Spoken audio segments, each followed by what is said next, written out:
Perfect. Thank you so much. I would like to call to order the City of Lancaster Social Equity Commission meeting for November 15th. Assistant City Clerk, could you please call the roll? Commission members Carter, Here. Davis, absent, Deloche, Ramos, Here. Sanchez, Here. Chairman Kristen Pope. Here. We have a quorum. Perfect. Thank you so much. I'm going to forgo the invocation today, but Jennifer, could you please lead us in the Pledge of Allegiance? Commissioner Sanchez.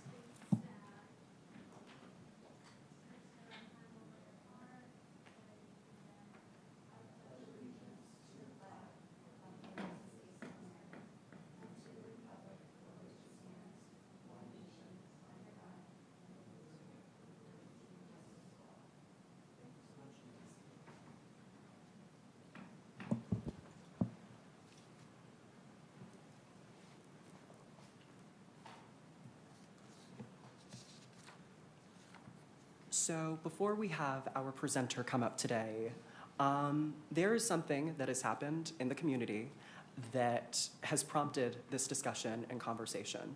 Obviously, the discussion and conversation about mental health is a very, very important one.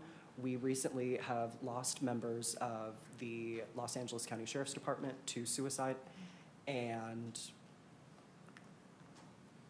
we can lead here. We have the opportunity to lead. We have the opportunity to start this conversation about mental health in this community and really continue carrying that conversation on. And so today, we would like to hear about the efforts of Jackie Fontana Diaz and the Eric F. Garcia Foundation. So yes, just thank you so much for being here, and we'd love for you to kick off your presentation.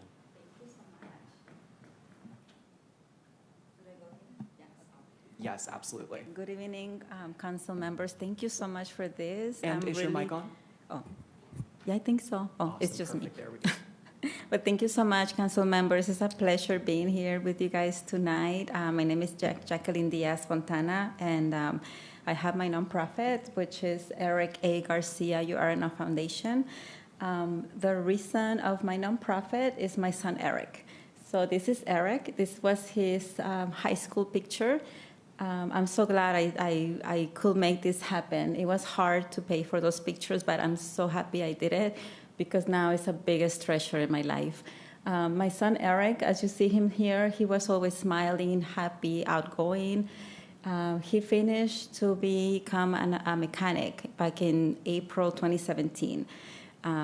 Friendly, good grades, very amazing plans that he had for the future. But on June 7, 2017, Eric passed away. He died by suicide, and I had no idea that my son was suffering. He was 20 years old when he died, and it just broke me in pieces because I was a single mom, and to know that your son was that depressed and I wasn't aware of the signs. I wasn't aware of suicide or depression. But once it touches your life, it destroys you. And the guilt that comes with that type of loss is unimaginable. And when he passed, I was really mad. I was really mad at myself. I was really mad at God. I just didn't understand how this happened to us. And a month after he passed, I was already getting involved with the American Foundation for Suicide Prevention in Pasadena. As you know, we don't have a lot of big organizations that come here to do stuff for us. So I started volunteering. I was helping them with planning the walk they do. They do walks in all through Santa Monica, Pasadena, and other locations. And I started to get involved in doing all of that. I started educating myself the best I could. Like, if there was a free workshop, I will go, I will attend, and I started absorbing all of that. So after a year that he passed, I wanted to do something. We created a GoFundMe page to pay for the services after he died, and we collected money. That money was sitting there because I didn't know what to do with the money. And a year after, I created his nonprofit, Eric A. Garcia URNO Foundation. And the idea of this nonprofit started as a scholarship. I couldn't help my son anymore. I wanted to help other kids. And I also wanted to highlight the importance of mental health so they can start talking about it, bringing the conversation to the parents and to the students. So I used that money, and that's how You Are Enough Scholarship Fund was born. So this year I did Eastside High School, Palmdale High School, Little Rock High School, and Pinay High School. Next year I want to do more high schools. And what I do with a nonprofit, this is our mission first, and my mission is to connect people to mental health resources, because I didn't know anything about mental health, depression, or suicide. I wanted to be his voice and try to wake people up and put this in people's face, because unfortunately it's happening a lot, and you don't get involved unless it happens to you. That's what happened to me, so I want to avoid that. So I think it's time to start a conversation and start bringing this topic everywhere, and also support kind of nonprofits like mine, because we need a lot of help. There's a lot of help, a lot of things to do in this community. So this is what I do. I do a lot of outreach with local agencies, nonprofits. I also bring local events. I'm going to explain to you guys on that one on the next slide. And I go to schools also to speak to kids. I have had assemblies. I talk to kids. I talk to parents. Anywhere they open the door for me, I go and I share the story. I bring resources. I brought you guys some resources. It's a little card with a QR code. I worked really hard on putting resources that we have in Lancaster, Palmdale, so we have something locally. And You Are Enough Scholarships, which I already shared with you guys how it was born. And besides that, I also got certified for grief support groups. After I lost Eric, I couldn't find anything here. So I went to Glendale Adventist Hospital. They have a grief support, and I was joined that, and it healed me and it helped me so much that last year I got the opportunity for Glendale Adventist to get certified with them for that program. So now I do that, and I bring it via Zoom. I'm still looking for a location. Once I have a location, I want to do that in person. And I do it in both languages, in English and Spanish. I think it's important, especially in Spanish, because there's a lot of stigma. Like my culture, we don't talk about it. We always say to people, pray or go clean, or people have it worse. And I didn't talk to my kids about mental health. I have a daughter. Her name is Giselle. That's what I tell people. Don't wait for a tragedy. Educate yourselves as much as you can. And I have my local events. The first one is the annual AV Mental Health Awareness Day and You Are Enough Walk. I did the first walk in mental health last year.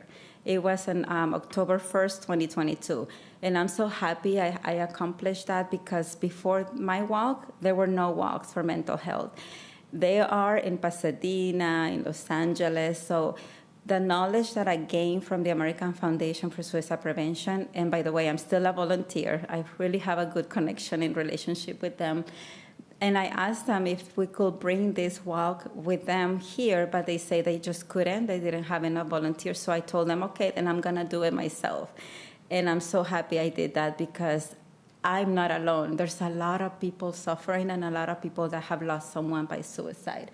And this year, we did it October 12th, and next year we're going to do it October 19th. So it's going to be something that I want to bring to the community every year. Last year at the City of Hope, I did a film screening of the documentary The S Word. It was on September 9. And I think this year I'm going to do it again, but maybe for May, for Mental Health Month. And I hope the City of Hope will be available on that day for that, because it's important. It's a documentary that you see 4 different stories of people going through different types of loss and different types of struggles. And I also this year I did the first AV World Suicide Prevention Day Candlelight Vigil. It was a beautiful event. Every year on September 10, worldwide, people do candlelight vigils to remember the people that we lost, our loved ones. And it was a great response. A lot of people, unfortunately, came, and it was a lot of people showing up, and we gave them a space so they can share the story of their loved ones. I wanted to also bring suicide warning signs. Does any of you guys have an idea about the warning signs? It's okay if you don't. Okay. So I just created this just to show a little bit, but like any talking about being a burden to anyone, that could be a sign, or looking for any way to kill oneself, abusing use of drugs or alcohol, any social withdrawal, like isolating oneself, or visiting or calling people just to say goodbye, giving possessions, that's another one. With Eric, what I saw was like a lot of moodiness and agitation and anger, but I didn't know that that is connected to depression.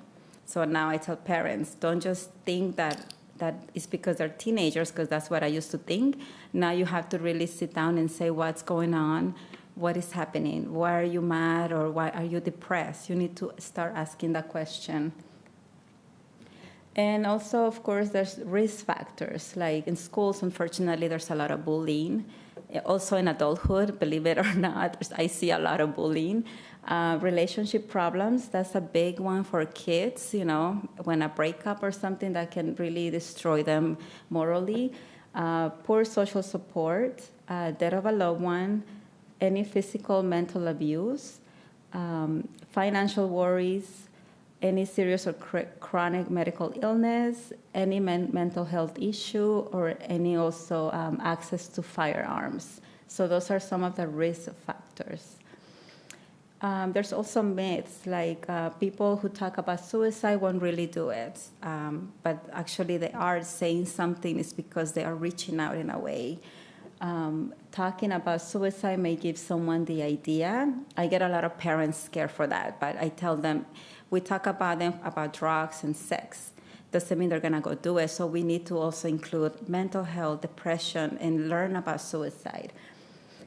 If someone is determined to kill themselves, nothing is going to stop them, which is not true. Suicide is very preventable. We just have to learn the signs and also listen and be there for them. That's something that we can all do. When a friend or family member is suffering from depression, so what to do? So I just put a little bit of a list. First, be understanding. Reassure them that it's okay to ask for help. Listen without judgment. Just by listening, believe me, it helps a lot of someone that is really struggling. Always demonstrate empathy and respect for their feelings, and be patient, because I know when someone is depressed, they might be moody, they might be rude, but just, don't take it personal. It's just their emotions. Don't assume you know what they need. That's another thing that we want to give advice or say something, but the best thing you can do is just listen to them. Encourage them to seek professional help, and also make plans together. And I always say that to the kids, do not keep it a secret, tell an adult, because sometimes that happens. They keep secrets, and then a tragedy can happen. This is just a list of what not to say. So I hear almost all of this on the list. Like don't be selfish, you should or shouldn't do this, or don't minimize their feelings, or don't say, you're not gonna kill yourself, are you? Like, don't put any blame or shame on them, because if you do that, they're probably gonna shut down and they won't share anything with you. Also, people will say, think of your family, think of your kids, but when they are in that state of mind, they know they have family, they know they love you and you're loved, but they just can see beyond that. So that's another thing I hear a lot people saying to people. Or also this one, things aren't that bad. Look at all the good in your life, which is true. I even say that to my kids a couple of times, but, you have a home, you have a roof, you have your shoes, the Xbox, but it's beyond that. I mean, we see it on celebrities, right? They have everything they want, and they still struggle mentally. Any comments, any suggestions, anything you guys want to say? Not at the moment so far. Do you still have more to go in your presentation? Yes, I do. Okay, Am I okay with time? yeah, Okay, absolutely. just want to make sure. Okay. What can you say? So this is just a couple of ideas on how you can start a conversation, or how can you be there for someone.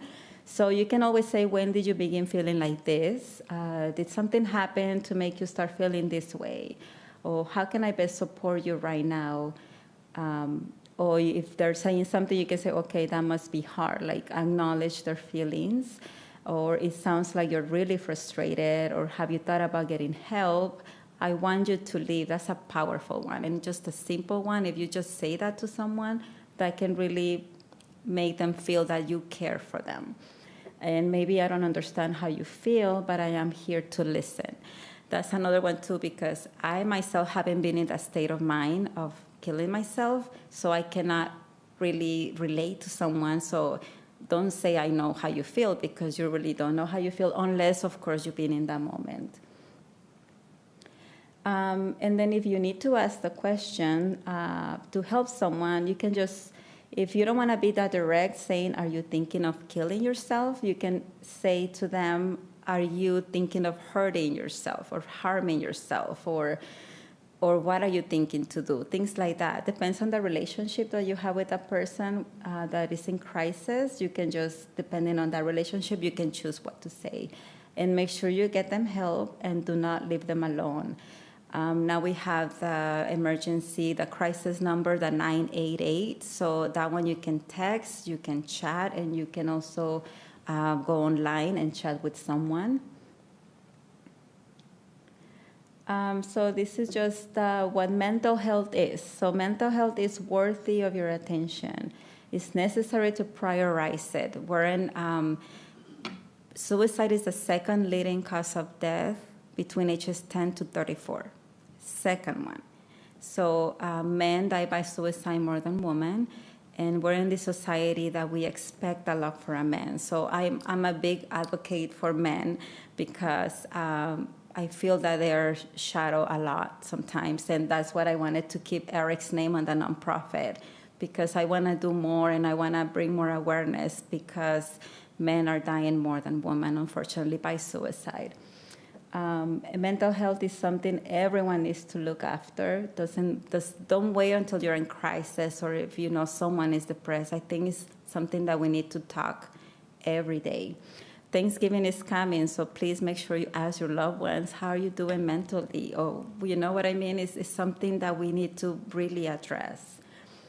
It's something that we need to teach in school, and it's an important conversation to have at home. So everything starts at home. What mental health is not is something to judge. Don't say that it's all in the mind. Is sometimes, unfortunately, it's not always visible. Like in my case, Eric just gave me the anger sign, but I had no idea that that was connected with depression. Mental health is not to be confused with the feeling. Like depression isn't just sadness. It's deeper than that. And that's what I thought at the beginning, that it was just being sad, but it's just deeper than just sadness. Mental health is not just something to attend to when you are burnt out, and it's not a shameful topic. So I'm trying my best to make it normal, and for everybody to make it normal. We're humans, we have all the emotions, and we need to pay attention to mental health. So besides the signs and risk factors, I wanted to also bring awareness about coping skills and self-care. I have gone to talk to kids around schools, and also for the Sheriff's Department for the VITA program. And I always ask them if they know about self-care, and only 2 or 3 out of the 30 or 25 kids know about self-care. So it's important to start doing that too. And you can start doing the self-care by establishing and maintaining boundaries. I just started doing that 2 years ago, believe it or not. But, imagine if we have done this when we're younger, we'll be in a better mental state, I think. But always make sure you establish boundaries.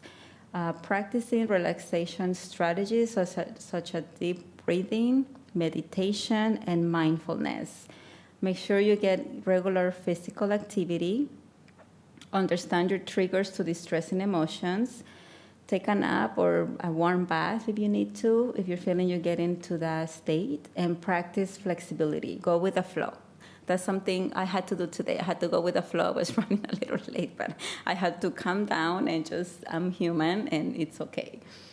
I also wanted to bring the regular crisis numbers that I always advocate for, like the crisis text line. That's a good one for kids because they like to text. So it's the 741-741. The LA County Mental Health Department has a really good access line, which is 800-854-7771. And of course, the 988 line. That one, it used to be a longer number, and a year ago it became a 3 digits. I actually went to Sacramento to advocate for that. So I go to Sacramento every year, and I talk to congressmen and assemblymen. I went to see Tom Lackey, Scott Wilk, and Juan Carrillo this year. So it makes me feel happy that we have people that come to Pander, Lancaster, and that I know them, and then I go and advocate for laws. And there's a lot of work to do. I know you wanted me to talk about what I hear from people, but it's just resources, more resources. We don't have psychiatrists for kids. I think I hear we have 2 or 3. Can you imagine that? Like if a 10-year-old is telling you that they don't want to live anymore and the parent doesn't know where to go, sometimes the only place is down the valley. But then what if you don't have a transportation? So it's just a lot of work to do. I hear a lot of stories of people really waiting 2 to 3 months for a therapy because we don't have a lot of resources here. I partnered up with BetterHelp. That's therapy on Zoom or the phone. And I have therapy that I can give to people when they are in an emergency that they need something. But of course, we need to do better than that. We need to really bring that to schools. I would like to talk to kids in schools, to parents, because sometimes kids get the information, but guess what? They put it in the backpack. And sometimes parents, especially here, we commute. We go to work and then come back, and then we ask, how was your day? How's your homework? And then fine, and that's it. I used to do that, so that's what I'm telling you. And I don't think I'm the only one still doing that. So we need to educate the parents, we need to educate the teachers and the kids about suicide. But that's what I do, and that's my new purpose. I want to save lives, as many as I can. I want to be my son's voice, and it's my passion. And I would love for you guys to do a pledge with me, if you don't mind. So I will say something and you can repeat it. So that's a pledge. So you can say, I pledge that I will. I pledge that I will Tell someone if I need help. tell someone if I need help. Be aware of the suicide warning signs in others. Be aware of the suicide warning signs in others. Ask directly about suicide if I'm worried about someone. Ask directly about suicide if I'm worried about someone. Listen without judgment and do what I can to keep them safe.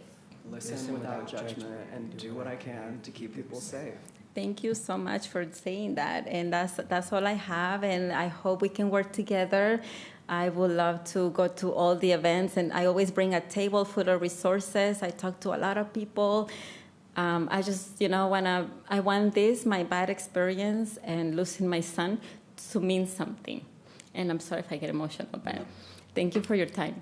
I appreciate it. 100%. Yeah. And thank you so much for sharing this with us. We appreciate it. Thank you. You are talking with quite a few different professionals in the family health space, in the physical health space, and folks, of course, that are professionals in schools and whatnot. So this is not falling on deaf ears. We absolutely understand the great importance of these conversations, and I'm sure that our commissioners have questions. Yes, please. I'll go first. So thank you again for sharing your son's story and your story. I had 2 questions. One, do you have the chair's information so that you can let us know when the walk is and remind us so that we can publicize it? So do you have his information, his email? Yes, I do. Yes. Okay, perfect. And the second one is, do you allow sponsorships or people to buy banners and things like that to support the walk? Yes. Okay, so if you would get him that information too, I think my job might love to sponsor something like that. Oh, thank you so much. I You're welcome. appreciate it. Thank you. I wanted to thank you for your courage and for sharing your story. I think just hearing you speak and then share some best practice strategies has already enhanced my my radar on how to pay more attention on the personal level as well as professional. I work with children's services for LA County. I'm so appreciative of you being here today, and I was jotting down so many good things in addition to watching what was up on the screen. And one thing that really stuck out was one of the symptoms can be social isolation, where they're not engaging others, and we just have to cut to the chase. The Antelope Valley has a lot of opportunity for social isolation based on geography. I think we all know that COVID, it broke teaming. It broke those groups of kids running outside and playing, and those young adults and older adults. And so that has made it, I think, harder for one to lean on a friend or someone. And then social media. These youngsters, as well as adults, are on their social media after work or after school, and they're no longer outside riding their bikes, et cetera. So I think we need to have a heightened awareness of the mental health needs of our youth and, of course, of our adults as well. I really appreciate you sharing, and you're absolutely right. There isn't enough readily available services for our youth. I know that during the pandemic, DMH and others, they were utilizing telehealth, so virtual, and hopefully, I believe that still continues to an extent.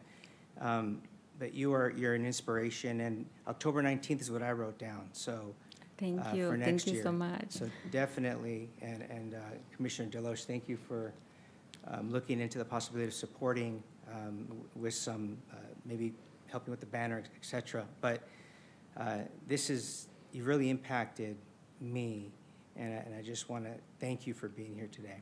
Thank you so much. And all the money that I raise in the walk, it goes to the scholarships. So everything I do is just for the kids, because that's where my heart is. Yeah. Commissioner Carter. So, yeah, thank you so much for, presenting and just being brave and pushing through and taking, what happened and turning it into something to help others. I really applaud you for that. Thank you. That you didn't lay down and you stood up for others. I wanted to ask you about your funding. Are you getting resources from any of the larger mental health or health organizations and so forth? Do you have people, that do outreach to help you find donators or funders? No, it's a family nonprofit, but I'm the only one doing a lot of stuff. But I don't. I apply for grants and I just fundraise.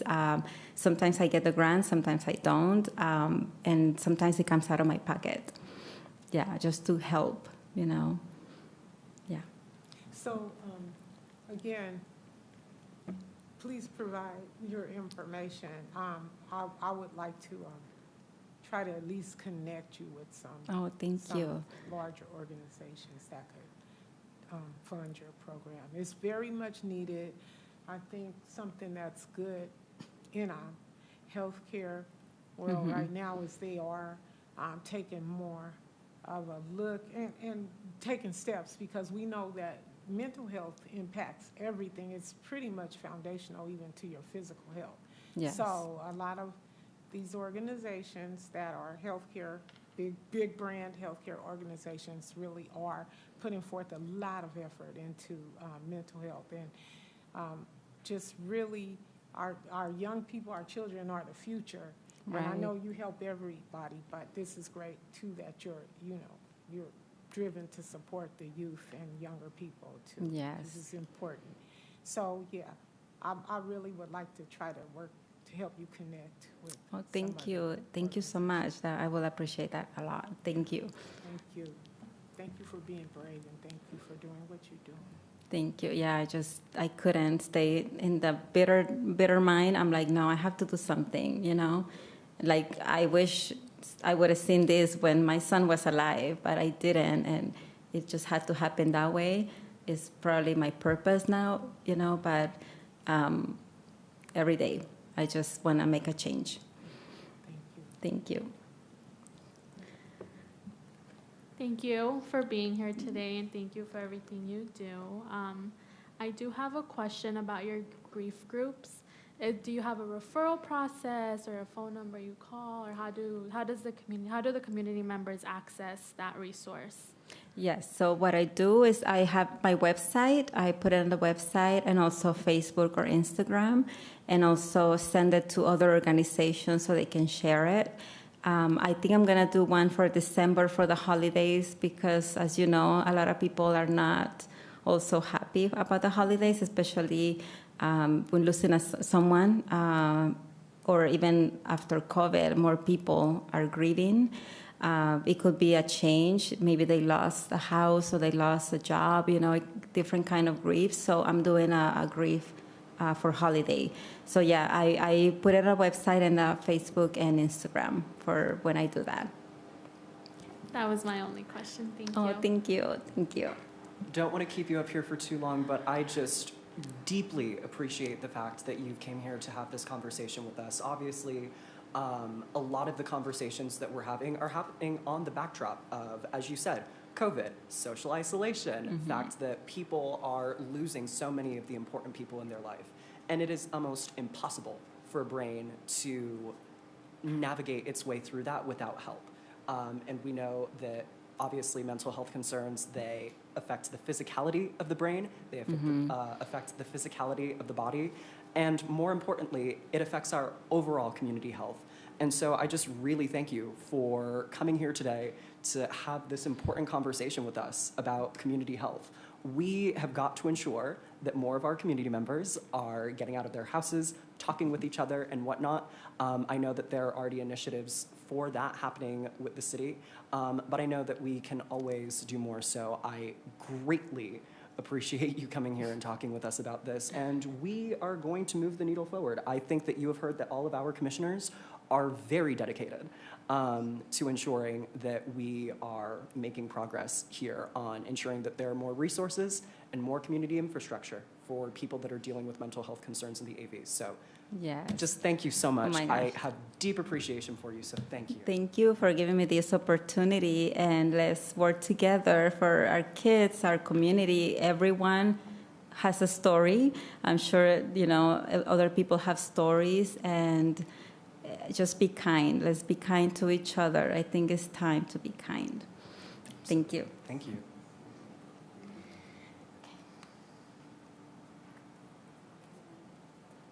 It's so weird. I've never wanted to do like a round of applause after a presentation before, but like I almost feel like that's what's needed. You can if you want. Thank you. Well, there we go. So up next on the agenda, we have the consent calendar. So are there any speakers for the consent calendar? Okay, awesome. So for the motion and approval of the consent calendar, we have 2 minutes that we need to approve. The approval of the minutes from July 19th, 2023. Can we do those motions together, or they have to be separate? Awesome, perfect. Thank you so much. So do I have a motion for the approval of the consent calendar? I'll give a motion to approve the consent calendar. Awesome. Commissioner Carter makes a motion. Do I have a second? I second the motion. Commissioner Deloach seconds. Thank you so much. And with that being said, you may now vote on the approval of the consent calendar for the minutes of July 19th and September 20th. Perfect, thank you. There have been 5 votes, all yes, no no's, and 0 abstentions. So thank you so much.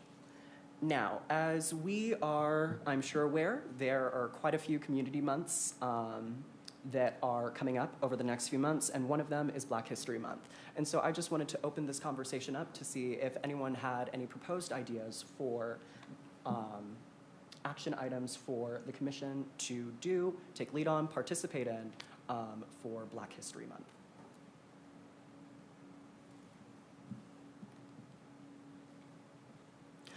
And so I just wanted to provide said space for us to do that. I know that we have done the Standing on the Shoulders Of campaign before, which provides recognition to Black and Brown community members and Black community members during Black History Month that talk about their contributions to the Antelope Valley and highlighting and celebrating said contributions. One of the things that I would love to look into is figuring out how to make those recognitions a little bit more permanent.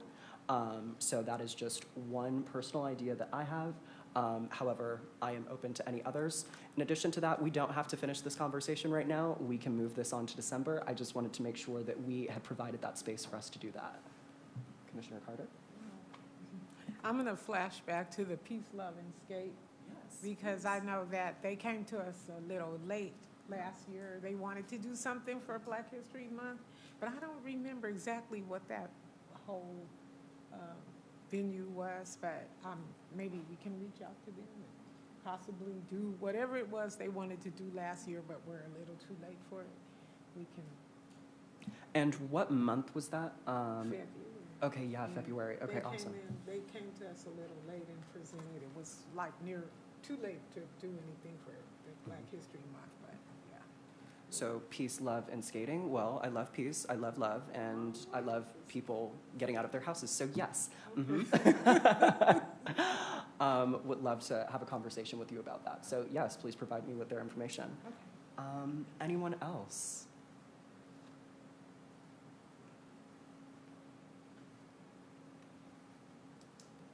Going once, going twice. Awesome. So can I make a motion to move this action item to December? Awesome, perfect. Okay, perfect. Do I have a motion for continuing this discussion on, oh, we don't even have to take an action. Okay, perfect. Thank you so much. And now is the time to address the commission on non-agendized items, public business from the floor. Do we have any of that? Okay, hearing none. Do we have any comments from the commission? I'll start with you, Commissioner Dr. Deloach. Thank you, Chairman Pope. It's good to be here. I'm excited to be here, ready to do the work for the commission. I don't have anything new to offer. Just keep me in your thoughts and your prayers. Absolutely, will do.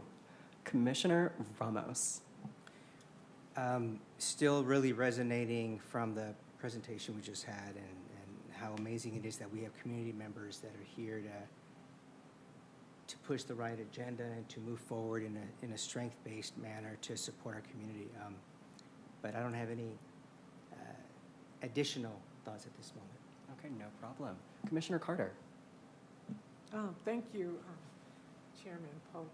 I would, I don't know if this is the forum for it, but I really think I was motivated. And I think that when we first started this commission, we talked about a mission and a vision, and it included support.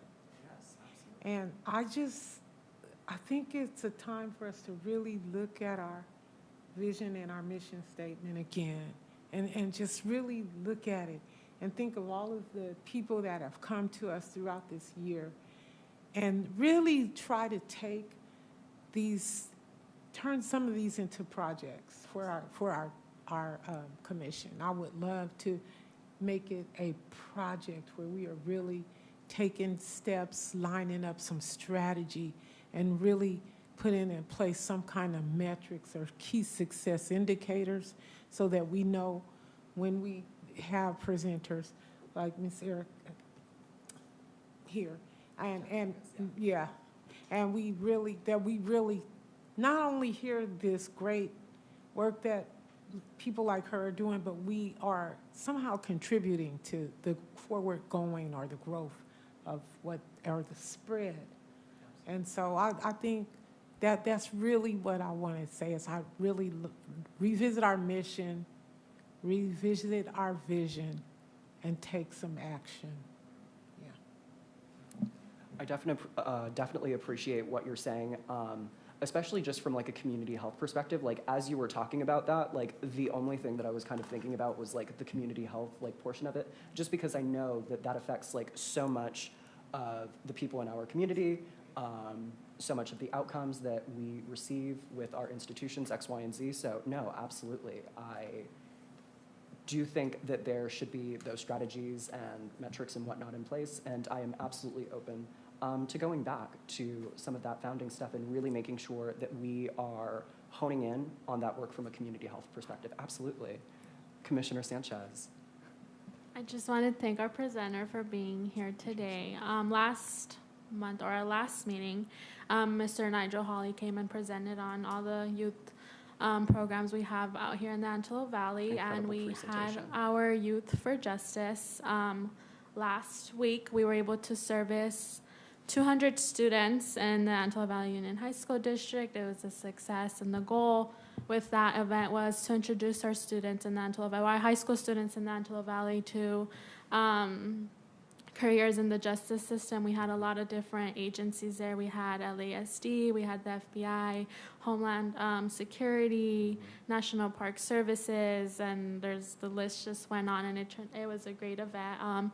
I can send over some pictures so you guys can see how that went, and I know we all got the invitation, and I hope to see all of you there next year, and we just want to make it bigger. So, happy Thanksgiving, everyone. I hope you guys have a great Thanksgiving next week, and see you guys next month. Awesome. Yes, please send those pictures, because I would love to do that recap of Youth for Justice, so that would be great. And yes, it's Thanksgiving, so there are a lot of folks that are going to be spending time with their families. I also want to be mindful of the fact that, as we have said before, there are people that have lost people, not only in this community and others. Folks on this dais have lost folks that are really, really close to us. And so that just makes the holiday season harder. And so before we adjourn, do you want to say that the next regular meeting is scheduled for Wednesday, December 20th, 2023 at 5 p.m. But more importantly, I would like to adjourn this meeting in honor of those that we have lost this year to suicide and everything else, because we are dealing with a lot in this community. So I would just like to adjourn in remembrance and honor of that, in the hopes that we are mindful as we approach Thanksgiving and we approach the holiday season, how we can be a light unto other people in our community. Perfect, thank you so much. So with that being said, this meeting is